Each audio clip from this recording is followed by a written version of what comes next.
Hello guys! So ang inay ay busy today dahil ako ay naglalaba. So habang nakasalang yung aking washing, itutupi ko na yung aking mga nakasampay. Yung nakasampay ko na yun is last Saturday ko pa. Anyway, yung mga nakasampay ko naman umulan umaraw ay hindi naman talaga siya nababasa dahil sakop siya ng bubong yung pinagawa kong sampayan.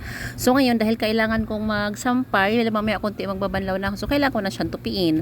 At tapos pagkatapos ko magsampay later, ilalagay ko yan sa designated niya mga lagayan sa aking mga anak. Dahil ako talagang nagayos sa mga damit nila. Kahit malalaki na yung mga anak guys, talagang asikaso ko pa yung mga damit nila, kung anong mga butas yan, tinatahi ko talaga. Yan ang duty natin mga nanay. Kailangan asikasuhin natin yung mga anak natin para sa pag-aaral nila, sisipagin din sila. Kasi kung hindi na din tayo masipag mag-alaga sa kanila, baka tamarin din naman sila mag-aaral, hindi sila magpupursige. At least makikita nila yung pagsusumikap natin bilang nanay na maasikaso natin sila. Ayan, kahit malalaki na sila, obligasyon pa rin natin silang asikasuhin sa mga ganitong mga bagay. Yan lang kasi ang magagawa natin bilang nanay dahil kagaya ko, nasa bahay lang, so ang asawa ko lang ang nagtatrabaho, yun lang ang magagawa ko para makatulong na sa mga anak ko ang mag-asikaso